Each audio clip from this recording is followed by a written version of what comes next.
Hey there, ladies and gentlemen, and welcome back. I'm your host, PattSun, and today we're gonna be taking a look at r/TrueOffMyChest, where OP accidentally broke his cheating ex's heart. Let's begin. Am I the asshole for divorcing my wife over a massage? Posted by Reddit user Adventurous Clock. My soon-to-be ex-wife and I are both in our late 30s. We've been together 12 years, married for 10. We are in a dead bedroom. It was totally dead for 6 months before I filed for divorce. It was on life support or ICU for 5 to 6 years before that.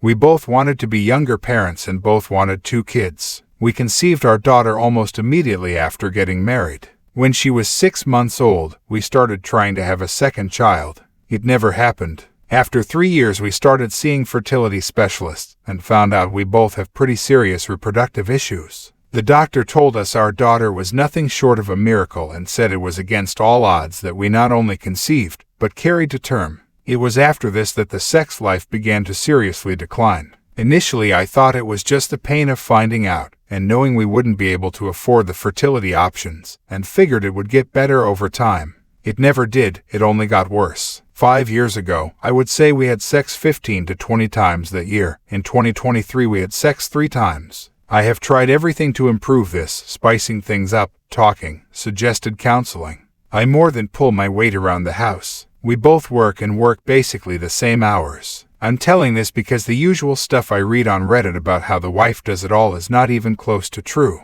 Over time I have grown more and more resentful. The thing that makes me the most resentful is she knows I have a high libido and just doesn't care. I, on the other hand, know she loves to be rubbed on or massaged, and never took that from her. I probably rub on her 325 times a year. Almost every night I will rub her claves, shins, ankles, and feet. 4 to 5 nights a month I will go big and do neck, shoulder, back, butt, hamstring, quads, shins, calves, ankles, and feet. I noticed that doing the big massages was the best way to get sex, as she was more likely to allow me to do the foreplay things I know work on her if I had already done this prep.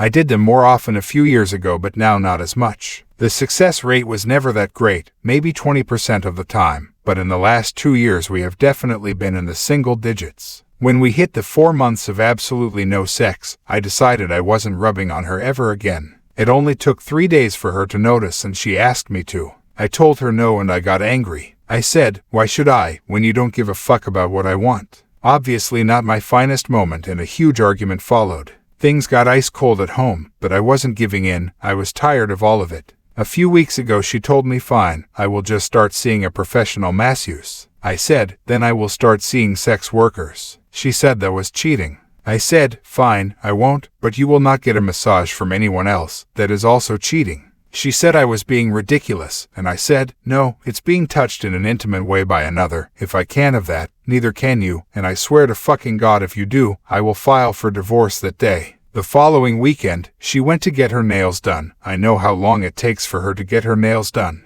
She came back almost an hour and a half later than I expected. She didn't say anything, just acted normal. I got on her credit card app on my phone and sure enough, there was a $95 charge to the goddamn massage person in the same strip mall as the nail place. I lost it, and when I did so did she. I think we both let out years of frustration on each other. True to my word though, I called a divorce lawyer on Monday. The only part that upset me was my lawyer said based on these circumstances, I couldn't list infidelity as the reason for divorce and had to go with irreconcilable differences. Anyway, she has been telling people we are divorcing because she got a massage. Since then, I have had a number of family members and friends call me and say I'm an asshole. Some of them, even when I tell them my real reasons, still think I'm an asshole and that my reasons aren't good enough. Personally, I think getting massage when told not to is plenty of reasoning. So am I the asshole here? Personal note, I reread this and I know it comes off angry. But I am angry at myself for wasting so many years. But I'm also angry because this was just the ultimate fuck you. She just went and did it anyway and didn't even try to hide it. Literally went to the same place next to the nail salon and used her credit card, which I pay, like I wasn't going to see the charge. OP, the last straw is almost always something small and stupid, but it's just the latest in a long list of hurts. You didn't divorce because she got a massage. You divorced because she denied you intimacy for the better part of a decade, and she didn't give a fuck about it. The main problem is that your needs are not being met, but hers was. Also, I guarantee you that if you dig a little bit deeper, you will find an affair. Because if she's not getting it from you, trust me, OP, she's getting it from someone else. Gentlemen, never ever tolerate a dead bedroom in a relationship. And now for today's second story. I unintentionally had the best cheating ex revenge story ever, and I hate myself for it. Posted by Reddit user Biscuits and Wine. I was in a relationship with this girl when we were both in high school. Our relationship was very toxic, and I now realize that a lot of that was me. I would get insecure and jealous over every little thing that she tried to do, and would try to stop her from pursuing the things she likes because of this. One of the things she really got into was modeling. She started doing photo shoots with a pretty well-known photographer in our area, and this made me very upset at the time. This was almost a decade ago, and I have become more mature since, I promise. I told her how I felt and we started to argue. In the end, there was pretty much an unspoken agreement that she would be allowed to continue her modeling thing. I would soon come to realize that my assumptions, though in hindsight seemed absolutely delusional, were actually correct as I went through her phone and found messages between them, her and her photographer, calling each other daddy and baby. I confronted her about this and she insisted that it was purely platonic, and my dumbass self believed her. A few months pass and I go through her phone once again, only to find really long conversations between them with an awful lot of I love yous, which they exchanged frequently throughout. This was still not enough for me to want to end the relationship, but the third incident was the straw that broke the camel's back.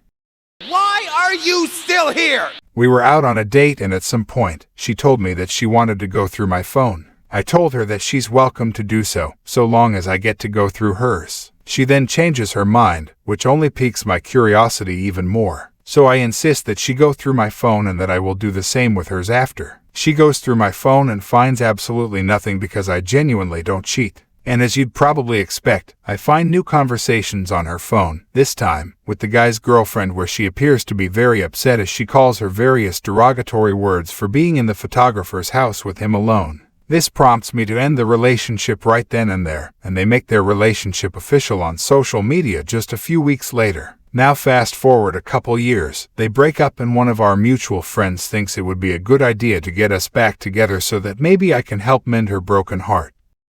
But that's so dumb! I don't mind the idea, as I've always felt like even though the relationship ended on bad terms, I could have done better in the relationship.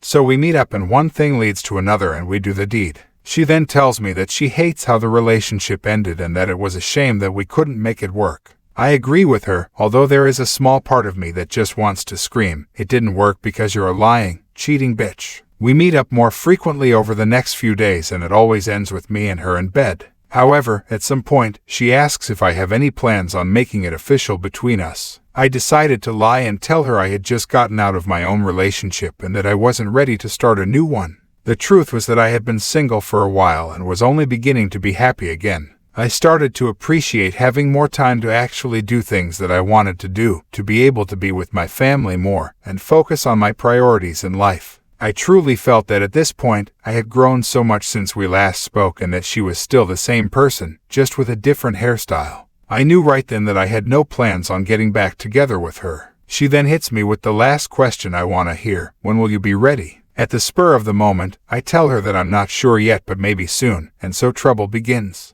We continue to meet up, hook up, talk, and day after day, she asks the same question: "Are you ready yet?" You know when you're on a really long road trip and the kid at the back is constantly asking, "Are we there yet?" And you just want to turn the van around and tell them we're not going anymore because of them, just to make them feel shitty. Well, it was something like that. I couldn't take it anymore and just wanted to shut her up. But instead of telling her the truth, I told her something else entirely. I told her that this was all an elaborate ploy by me to get revenge on her for cheating all those years ago, and that I had been waiting for an opportunity to screw her over. I told her that I didn't care about her at all, and that she was delusional for thinking I would ever get back with her after what she had done. Of course, this conversation ends with her in tears and I drop her off at our mutual friend's place and we never talk again. It has been a few years since, and I still feel guilty knowing that she was probably in a very vulnerable state and that I had made her feel even worse. I would very much like the opportunity to tell her the truth, that I had pretty much forgiven her for what she did even back then, and that I understand that I was also very toxic during our relationship.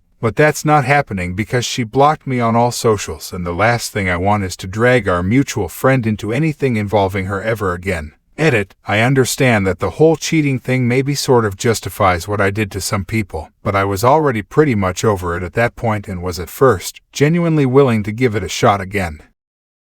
That's stupid. You're stupid. Stop being stupid. You might argue she deserved it, but I just feel bad knowing there were better ways to let her down, but I just wasn't brave enough to deal with it.